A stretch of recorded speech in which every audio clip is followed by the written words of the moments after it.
Welcome to a very special edition of Global Conversations, and we are doing this in conjunction with the International Association of the Friends of Crimea. My guest tonight is somebody who is very important to Crimea and the Russian Federation, Mr. Georgiy Muradov. Mr. Muradov, welcome to the show. Thank you. Thank you. I would like to ask you a number of questions. First of all, what is the root cause of the events that are now unfolding in the heart of Europe? And why has Ukraine become the cruelest clash, as you said, in world civilizations? Look, if we speak generally, in a big scale, there is a fight for natural resources. I feel it like this. You know that our country is very big. It has more than 35% of natural resources of the world.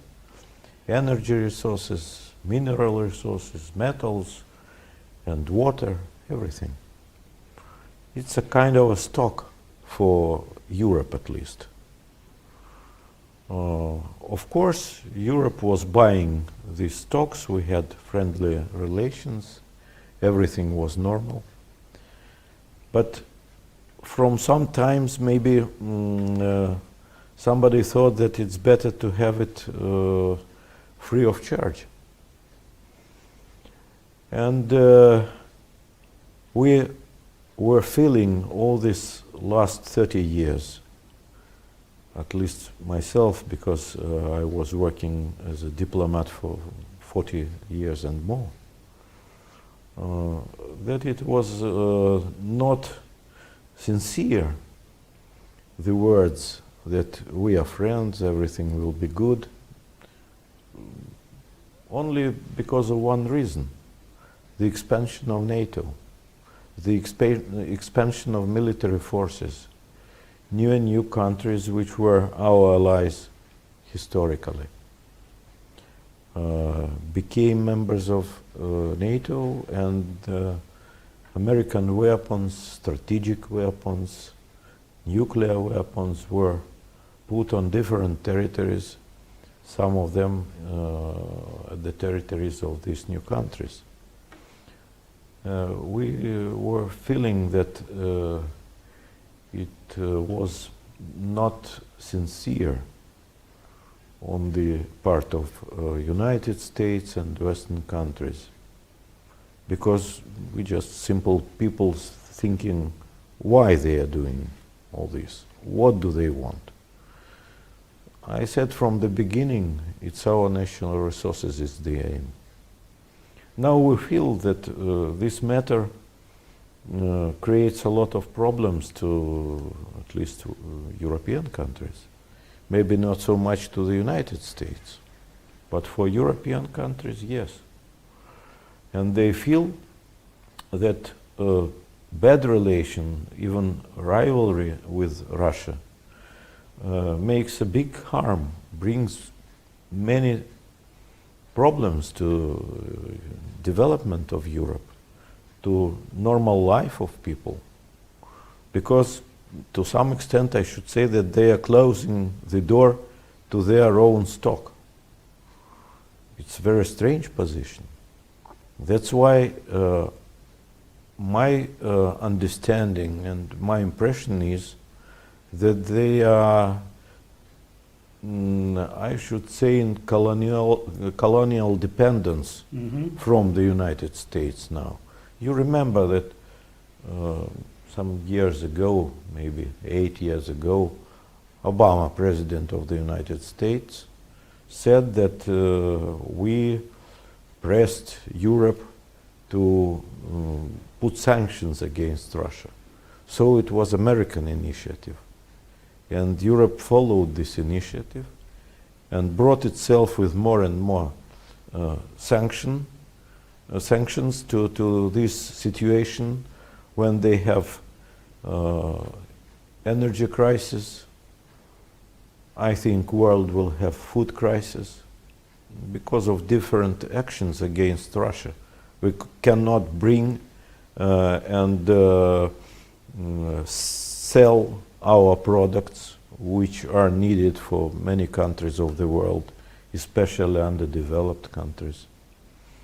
It, in fact, it makes chaotic the situation in the world and leads to aggravation of tension, maybe with the threat of big war, in the world war. We see that now in Ukraine, the fight is not with Ukrainians. I don't see already Ukrainians there. Mostly it is Western and, first of all, American military forces, American weapons, heavy weaponry, and dozens of thousands of foreign troops there. Yes, we see it. American also. Americans also. Yeah. Americans are leading in the military staff working in Ukraine. But at the field, there are not so many Americans, mostly from the other countries. But we know that there are many of them. And of course, Western countries are not taking into consideration that we will not leave the heart of our nation, because Malorossi means small Russia. Kiev is the motherland of Russian cities, historically and always. New Russia are these territories which now came back to the Russian Federation. And we will not give the opportunity to Western countries to put in our heart the weapons to put this country, which is called now, still called Ukraine, to the military scale of NATO, and to the values of nowadays Western world. Because in Russia nobody can agree with these values of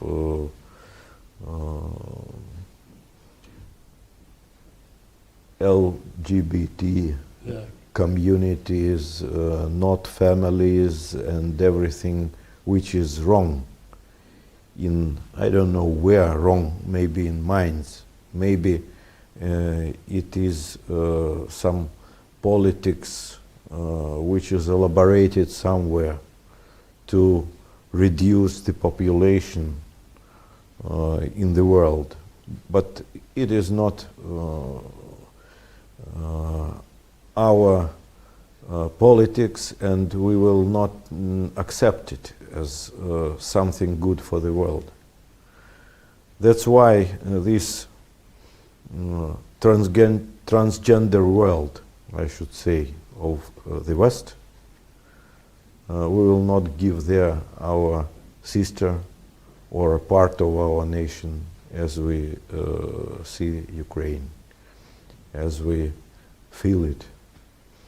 And I don't think that Ukrainian people agrees to go there. Nobody make any referendum or polls or anything else.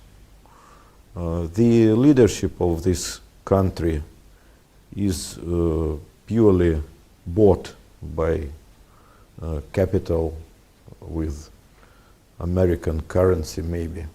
I don't know exactly with which currency, but for sure it's not, their politics is not corresponds to the wishes and to the development of Ukraine itself.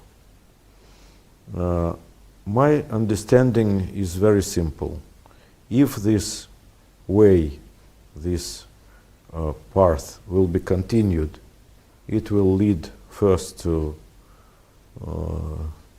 crisis in our relations, very big clash, and after that maybe it can bring a big tragedy to the world generally. You know, I think we're seeing the same thing happen in the United States because of a number of issues, but especially this issue over sexuality, LGBTQ+, transgender. It is tearing the families apart and tearing the culture apart. And I think this is what President Putin said when he said, we do not want to accept these Western satanic values. Satanic, they are. Because they destroy the family, they destroy the culture. And mentality. Yes, everything. So I want to ask you something. You talked a little bit with me before about the heartland and Alfred Mackinder, who I'm very familiar with. And in the 19th century, the United States was looking to get a piece of the action in China, but there's the Pacific between the United States. And so the United States had to take Hawaii and illegally annex it so that it would have a foothold in the Pacific. And Mackinder said, whoever owns the Pacific owns the world economy, owns the world. He also said, in terms of this massive Eurasian landmass, which is Russia, that the heartland of the world, he who owns this land between Asia and Europe, will control the world. Tell me a little bit more about what you think about that. And I know you've been talking about Russia having all the resources, incredible potential for development, expansion, training and education in technology. How do you see this unfolding in the future now? Because this is where the world's resources are. And this is where the transportation corridor will be between Russia, China, and the rest of the world. Well, it's geopolitics you're speaking about. Of course, the theory of Mackinder has the basis and the value for the science of geopolitics. I believe that it was correct word, heartland. And as I understand, the heart of the heartland is Russia. It is the biggest part of it. And the strength of the country cannot be evaluated in GDP only. GDP, it's some indexes invented in Western countries. They are not taking into consideration the natural resources, the military resources of the country, the national spirit of people who are living in the country. Russia is a kind of, even not country, it's a civilization, because it has a core as a Russian people, and around it, for centuries, it was collecting those peoples, those ethnic groups who wanted to be defended from different wars, crises in the world which took place, because they understood that together with strong core Russian people, they can survive together. And it was fully their own will, because they understood that Russian people, it historically is very tolerant. It understands and takes into consideration, supports all the languages of small peoples, all the education in their language, autonomous rights of these peoples, confessions of these peoples. That's why we have some republics which are, for example, of course, biggest part is Orthodox, but we have also Buddhist religion. We have Muslim, many Muslim republics inside our country. And all these peoples just maintain their languages, their cultures, everything. If we take, for example, European countries, France, even the United States, there are no ethnic republics which have absolutely different culture, absolutely different religion, and we are civilization. That's why I say that Russia is a civilization itself. Around Russia were collected also Orthodox peoples, as Bulgarians, Serbs, Montenegros, and though they are nearly the same with Serbs, it's the same nation in fact. But other Orthodox peoples or Eastern Christianity. And in the works of Western philosophers, even Samuel Huntington, they are called Eastern Christian civilization. That's, we can say that wider Russian civilization, together with other peoples around us, with Georgians, with Armenians, we are Eastern Christian civilization. It differs from Western Christian civilization. We have differences. Even now, in what you said, in our values, we maintain our common values which we had with Western Christian civilization. But Western countries have lost it. Have lost, as you said, all these LGBT and I should say not normal in my comprehension, in my understanding things. It's not our values. Our values, yes, is family, freedom, of course, but not freedom in such a form of satanic things, which are not supported by any religion in the world. Religion, it's a kind of accumulated experience of the world, accumulated terms how the world can live. In different religions, not only in Christianity, in Muslim religion, in Buddhist religion, and so on. But they are not accepting this kind of understanding of freedom, that you can do everything. If you can do everything, you can kill anybody whom you don't like. And what we see in the United States more and more, it's terrible. I'm suffering for Americans too. Because it's not wrong, it's not good, it's not correct. That's why my understanding of Heartland is that it is a base, fundamental thing for the development of the world. And everybody must be in good, friendly relations, understand this mutual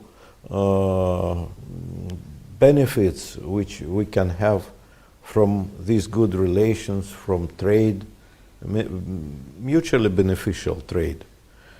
Because, as I said, Russian natural resources were undervalued and undervalued, I should say. And of course, it was not correct. But now the situation is turned over in the other side, that all these resources became overvaluated because West closed this door to the stock. And now all the resources became just kind of ruining the economy of European, first of all, countries, because the United States have a lot of their own natural resources. And they are trying to sell their natural resources in absolutely other prices. Isn't it strange enough? Because we were bringing our gas, for example, $200 per 1,000 cubic meters. Americans are giving their fuel gas maybe 5 times, 4 times higher than we were giving. Are they allies between America and Europe? For me, it's strange, at least. They are not allies. They are trying, at least the United States, to take everything possible from Europe. And Europe is coming not compatible in world economy. And it will be a big problem for Europe. You mentioned something, a couple of things that I think are very important. You've been talking about Russian identity, really. That Russians share a common religion. They are multi-ethnic, an incredible history, culture, and they are very united. They, as you said, stand strong together. Because they understand that they will not survive in this world of wars and crises. So, thinking about that, and in terms of what you alluded to a little earlier about United States and European countries are not really allies. Europe has become colonized by the United States. And you also... I avoided this word, but you are absolutely right. I don't mind using it. Yes, I support this position. But now this is what I think is really important. You wrote something, and it was about national identity. And you can react to what I'm going to say, but I think that most of these countries in Europe who are part of the European Union are losing and maybe have lost their national identity and sovereignty, and they've handed it over to unelected officials who are really ruled by the United States of America. And because they're losing their national identity and their sovereignty, their history, their rich culture, this becomes a serious problem for Europe, which is, I think you're saying, it's not just economic, but it is, who are we? Would you agree with that? Of course I do. I agree that now Europe is in a kind of neo-colonial dependence on the United States. And the United States are earning good money on all this situation. But in fact, losing the identity, it's a catastrophe, in my opinion. Yeah. Because who doesn't have a past will not have future. It's from ancient times, is well known. In our society, we of course call all this big world Russian civilization, Russian world. It doesn't mean that all these small peoples are Russians. They are from other ethnic groups, but the world, Russian in Russian language means who are with Rus, with Russian. They became Russian, belonging to this civilization where Rus is the center of magnetism, just bringing small peoples together around these big people of Slavic people of Rus. The root is Rus. That's why Russian is wide understanding of many peoples living together with us. As far as Europe is concerned, yes, they are losing their identity. And if we see the contradictions more and more between not only European countries, but even between peoples in one country where they exist, and they are existing, Scottish people with English people, or for example, Catalonians with Spanish people, Basques with Spanish, and even, look, Bayern, Bavaria, they call themselves Free Republic of Bayern.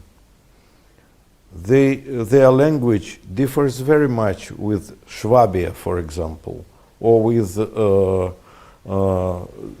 Germans living at the Baltic Sea. But they have lost their identity. In France, there are many peoples also, Norman people, Gascons. Now they are called everybody French. Mm-hmm. We don't say that Tatar, for example, or Bashkir is Russian. He is ethnic Tatar. But as generally we call it Russian world, because we are living in the world which has the abilities to defend itself and to give future. With our rich natural resources, we have future, we know it.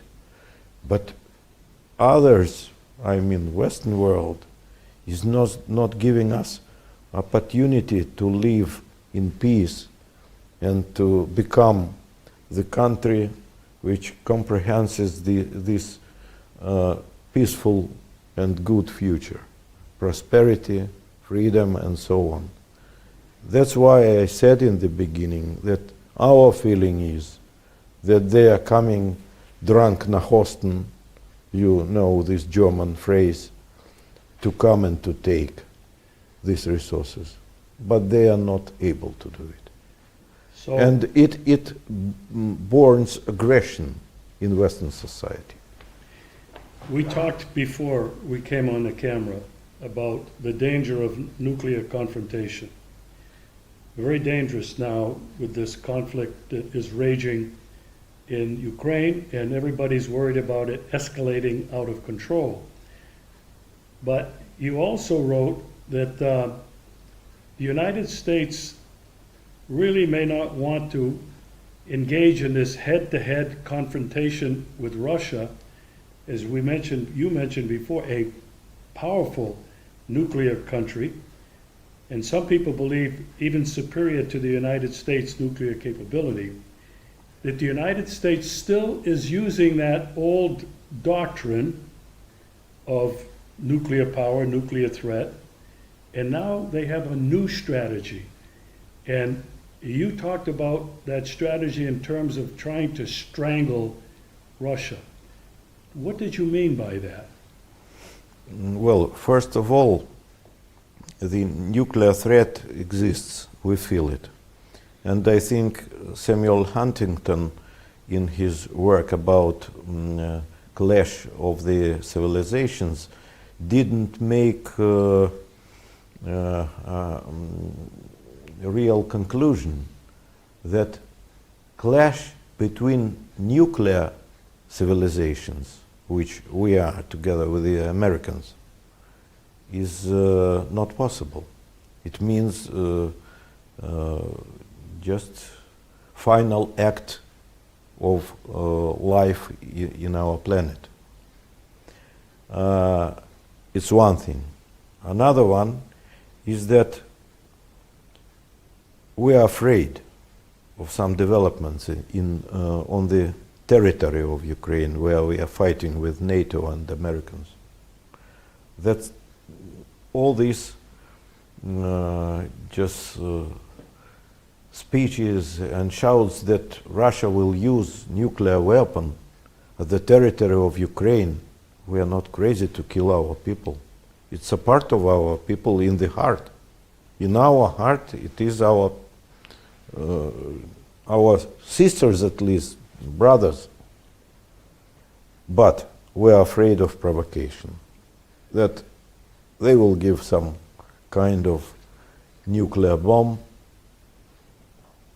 maybe small, and they will explode it and say that it's Russians, as they do all the time. They are lying and falsificating all the story of our military operation. We don't call it war in Ukraine. Military operation, and we are trying to save all the lives of civilians.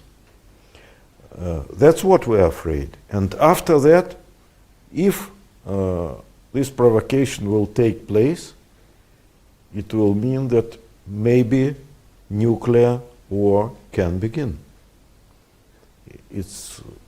For us, it's unacceptable. We have even in our concept of security, military security, that we can use only strategic weapons in case of survival, of non-survival, of existential threat, existential danger for the country and for the people, or as a counter strike if we have the nuclear strike from the other side.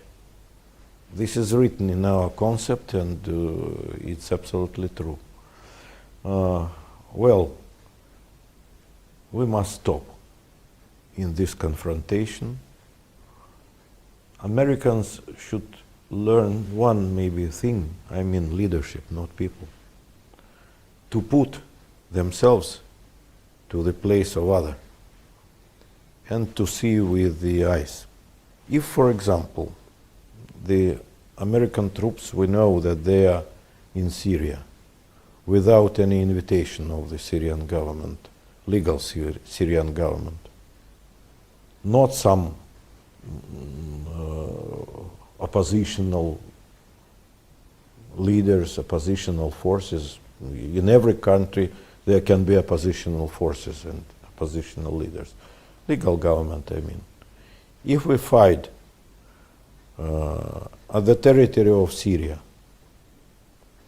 as they fight in the territory of Ukraine, against, we bring all the weapons and lead the operation, put Syrians and many other from Arab countries, not only Arab, from other countries, troops, and say, beat Americans there.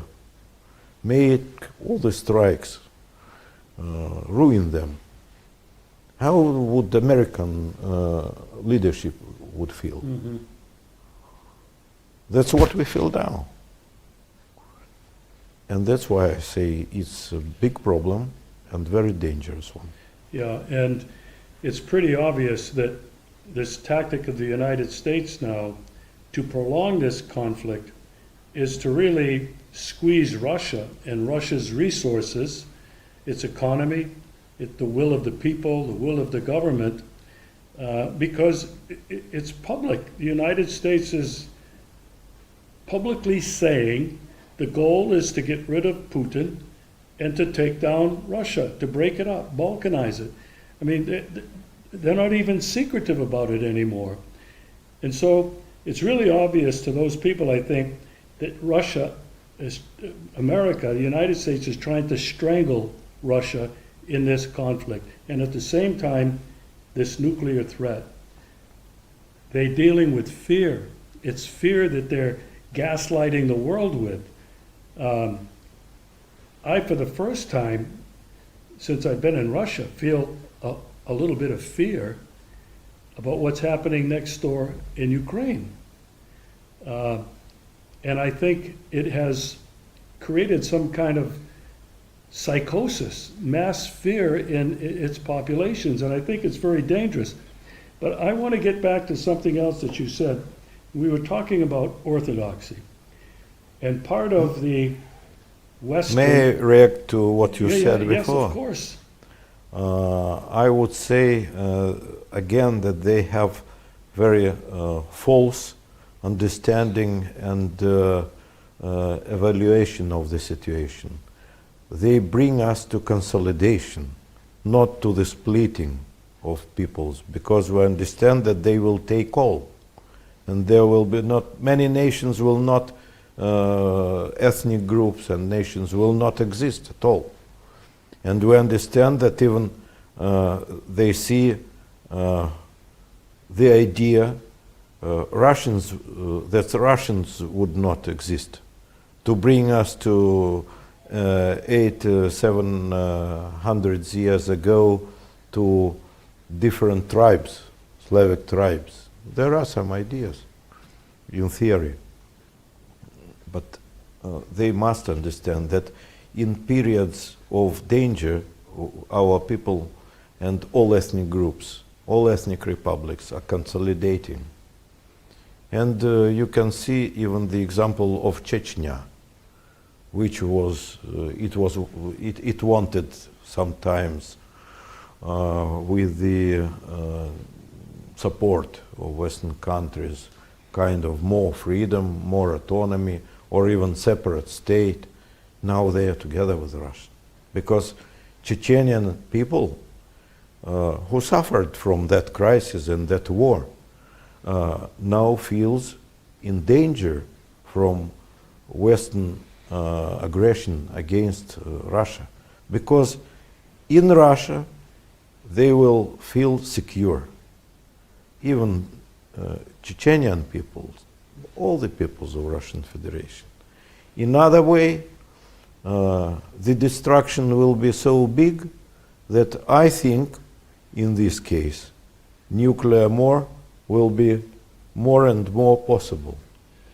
If they have an idea to cut us into parts, there will be some parts having these nuclear weapons which would like to answer to this politics of the Western countries.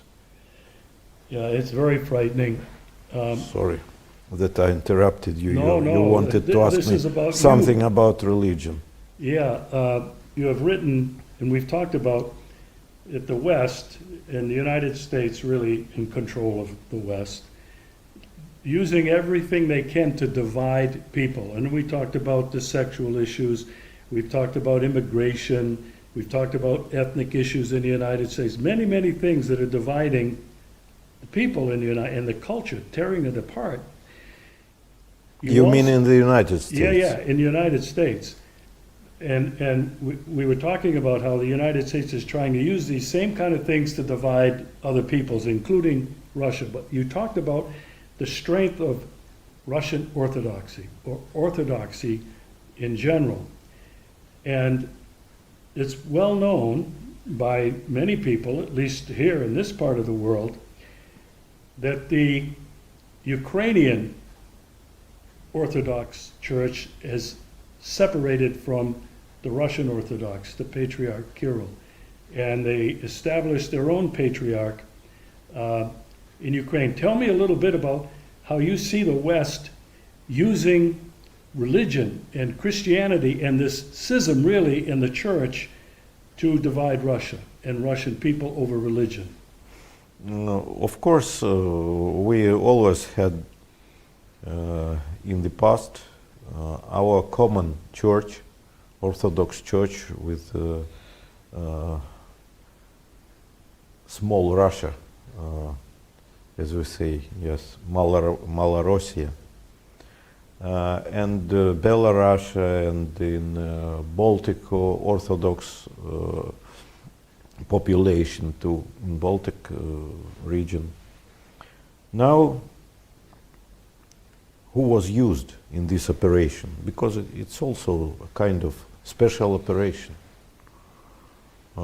As you know, the Constantinople Patriarch is very dependent on American Greeks and generally on the United States.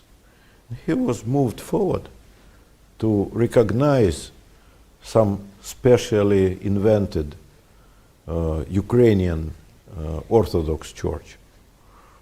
because there is no ethnic, language, or especially religious difference between us. And he moved forward this thing, this idea. He recognized it, and after that they split it more and more times. And I don't know in Ukraine how Orthodox churches do they have now, 3, 4, 10. And of course they are all enemies to each other.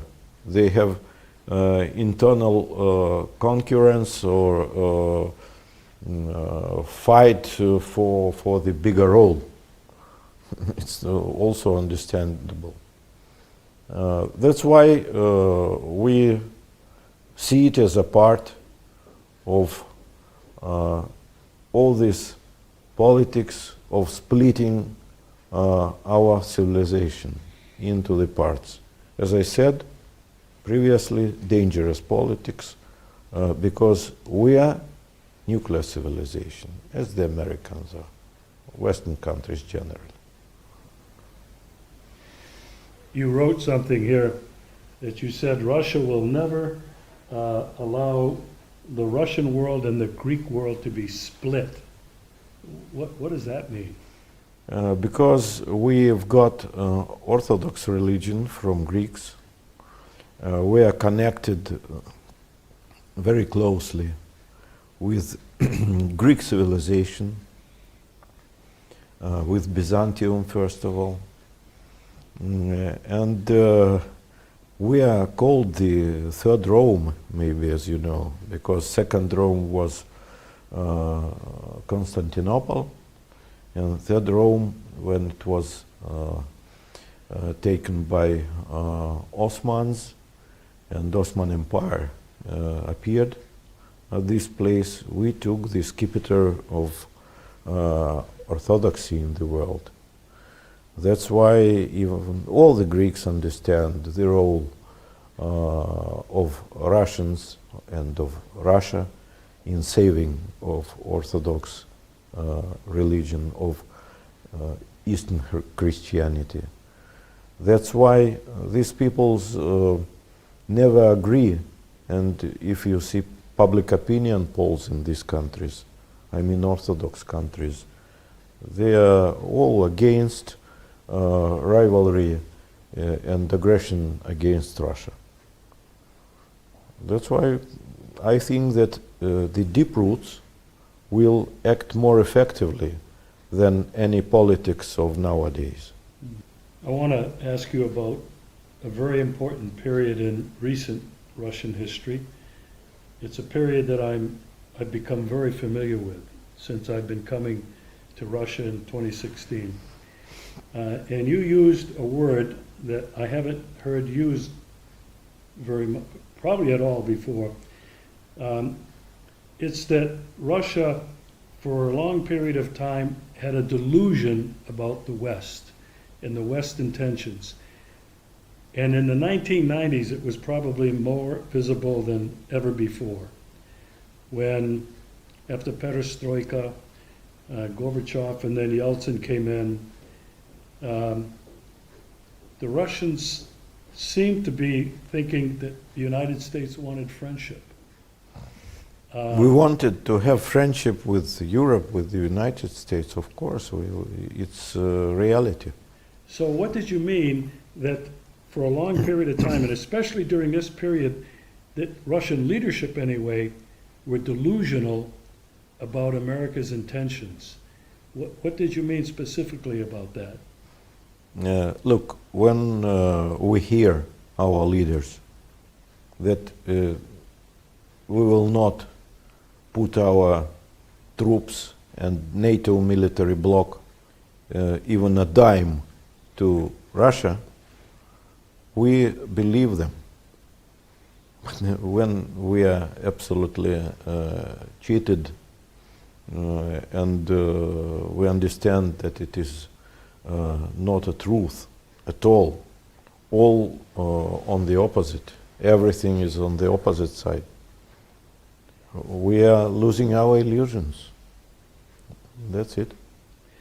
You know, I'm very well aware, as many people, but not many Americans, that since President Putin became the president of the Russian Federation in the year 2000, Russia has grown economically, politically in the world, and militarily. It is now another superpower, again.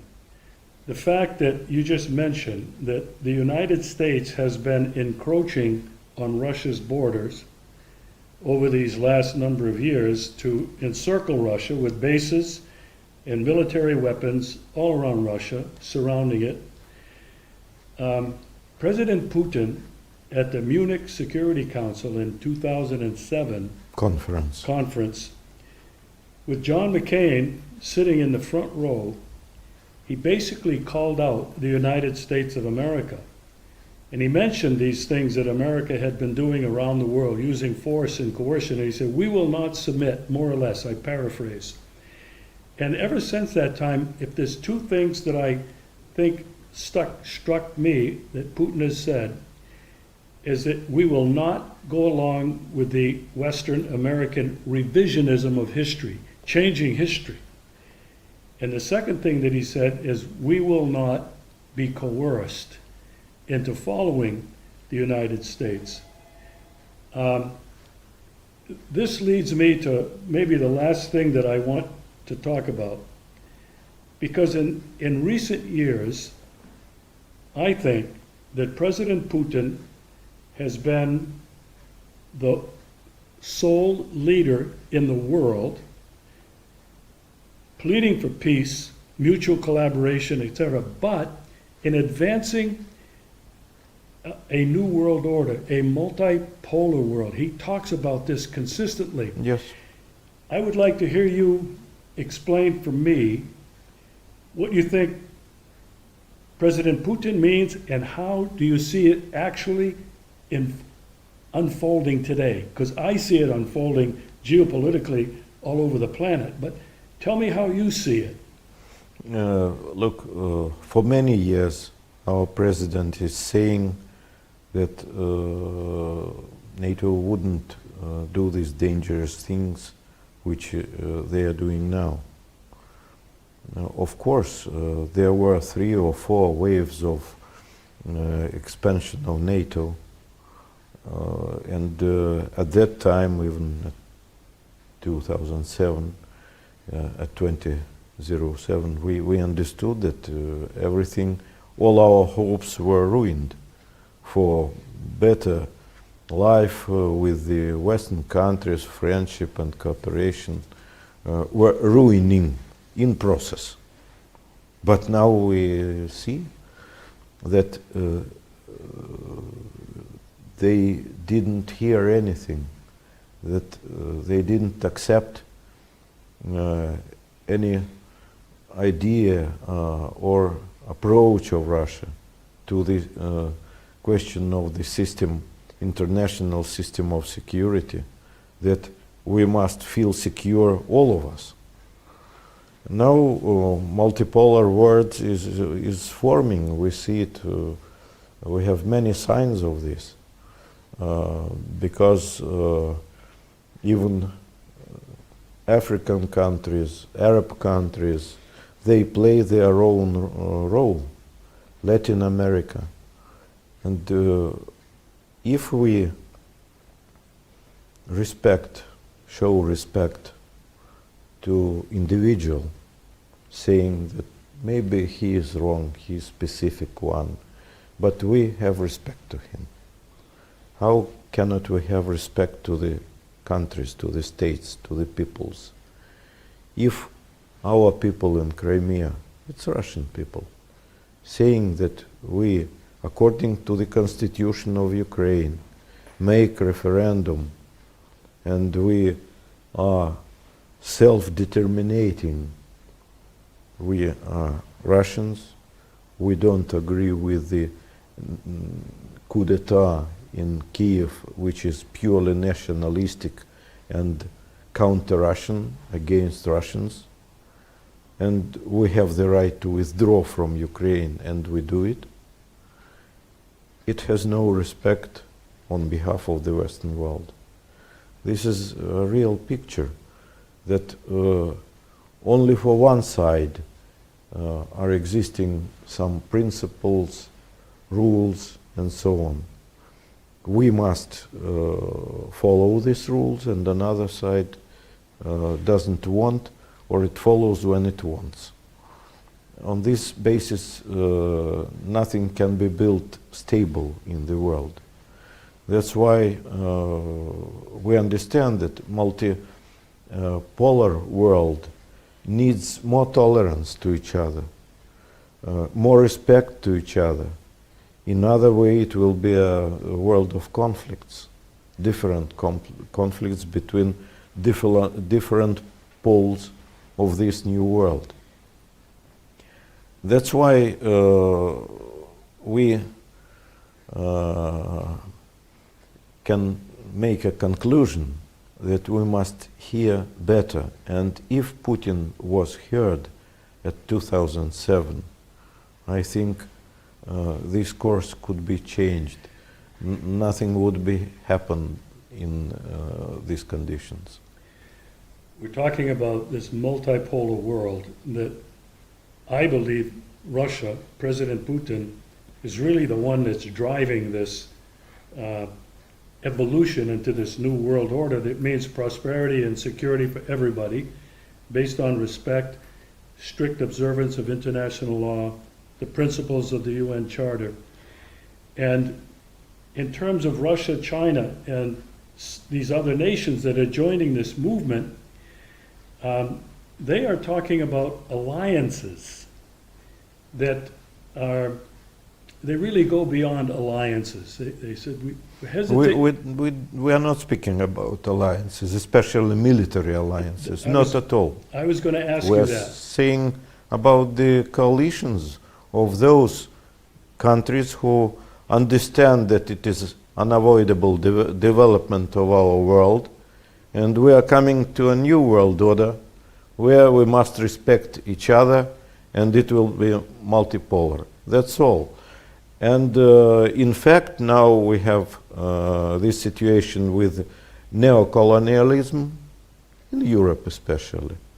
We must get rid of it. It's our position. Because Europe itself, it is a strong group of countries, which is also a special pole in contemporary world. Unfortunately, Americans are trying to ruin it. We are against it, because Europe is our neighbors, and we don't want to have poor neighbors, beaten and crushed. That's why we, of course, are saying to our European neighbors, sometimes we said European partners, friends, and so on. Now we don't use this word, because the other part took this stand that now we are opponents at least. Okay, we can be opponents. For us, we have the Russian proverb that by force you cannot be loved.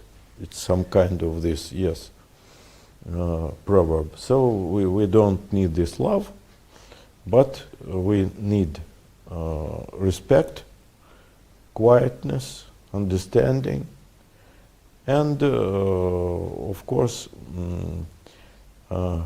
not aggressiveness, I should say. I never could imagine that Europe, in this freedom which it lives with different LGBT things, it can be so aggressive. Though I know that representatives of this community, LGBT, they are aggressive. Yeah. So maybe they have win already, won in Europe. They have victory already in Europe, and gave this aggressiveness to the elites, to the leaders of European countries. Save God, as we say. Yeah, you know, I'm very happy to hear you articulate what you did about the Russian belief in a future, a new world without conflict, without powerful military alliances to ensure their own personal security against the security of other peoples. I think American people need to hear that, and I appreciate hearing it from you, who is the highest ranking Russian official. Speak these truths about Russia and what Russia believes officially and spiritually. I think this is what I've been trying to communicate in my simple way to American and Western peoples, that you do not understand and never have understood Russia and Russian mentality. And I have just been trying to, through my simple work, expose more and more people to the truth and the reality of who Russia is today. Now, I would like to finish on something that is very important to you, and it's part of your primary responsibility in the Russian Federation. You are the permanent representative of Crimea to the Russian administration. I have come to love Crimea. I've come to understand its history and culture much, much better. I have come to understand that the return of Crimea to the Russian Federation, which you talked about previously, was completely about self-determination, which has been guaranteed by the United Nations, a referendum that was open and free and observed by electoral observers Yes, from all over the many world. international observers. I've come to understand that. And what I have learned since the first time I came here in 2016, and what I've seen in subsequent years, has been an incredible growth in every area here in Crimea. New roads, new highways, new power, electrical systems. The economy is booming. Everywhere you look, you can see cranes and construction going up. Even in Yalta, we see this all over.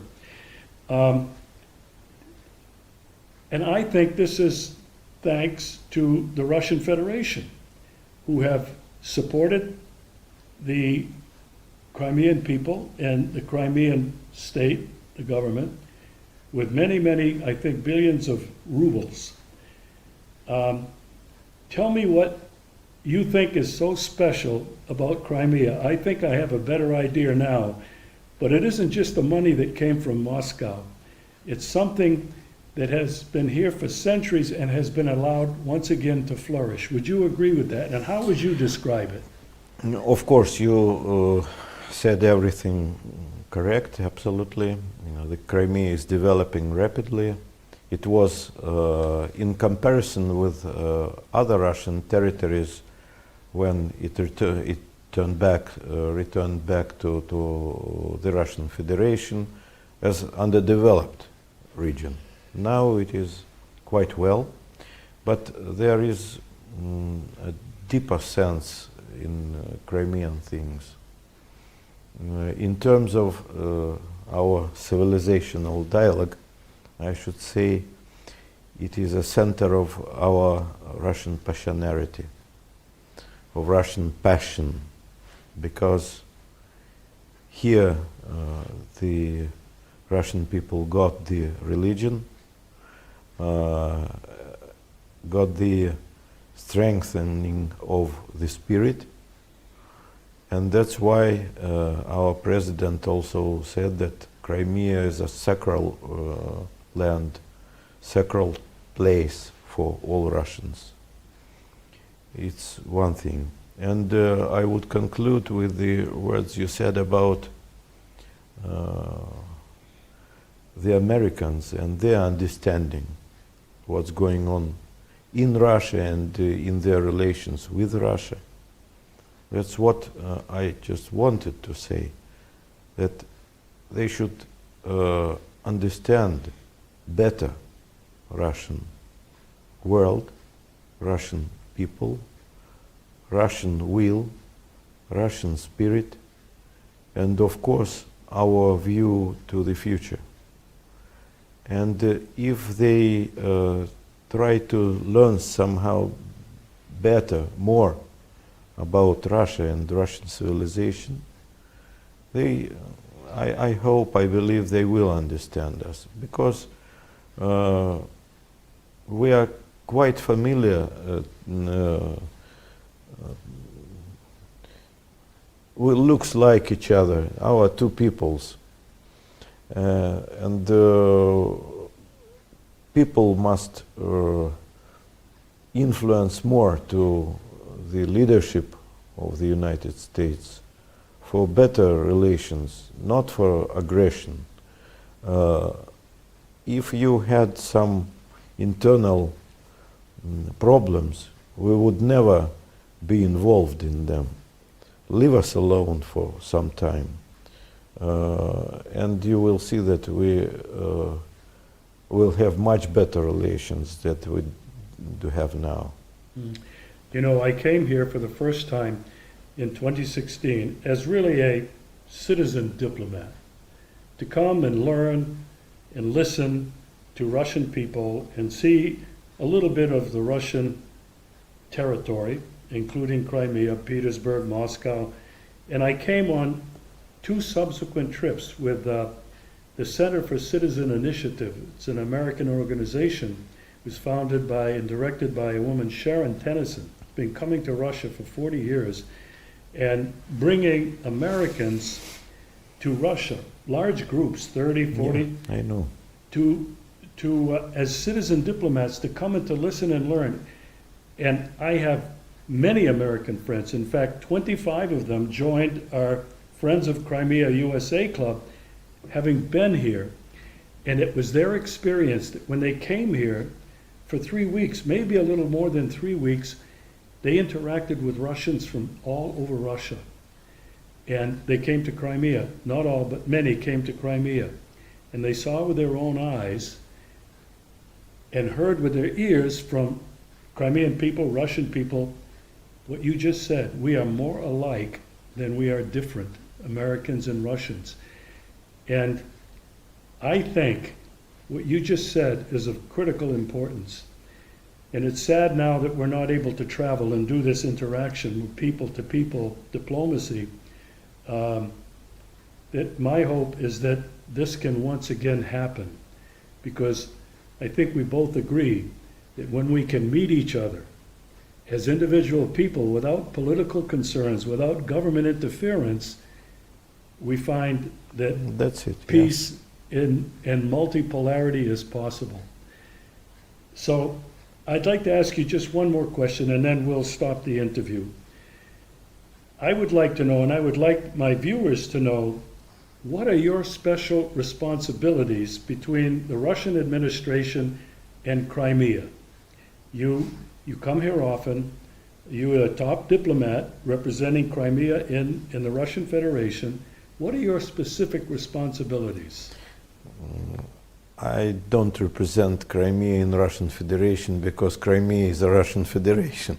Okay. I represent the Republic of Crimea to the governmental bodies and to the presidential bodies, have contacts with them, but I have a specific field of my obligations. It's foreign relations and foreign economic cooperation of the Republic of Crimea.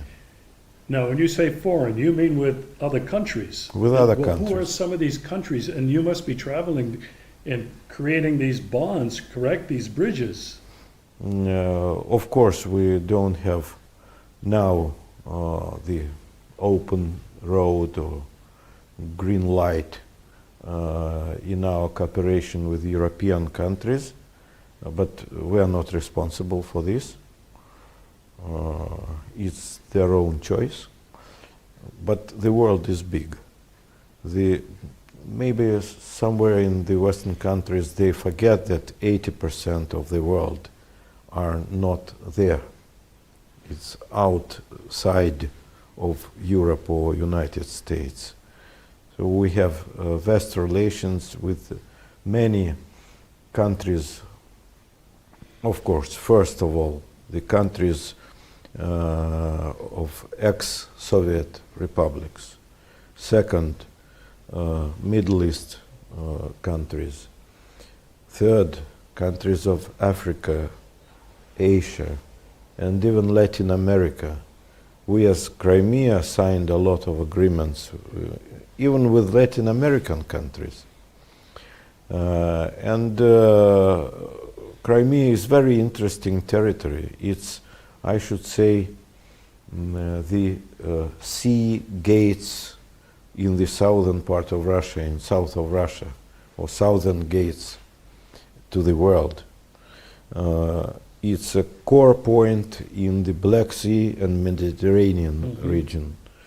That's why many countries want to have very good and beneficial relations with the Crimean Republic. That's it. And of course I would like to thank you as a person who contributed to the organization of understanding of friendship.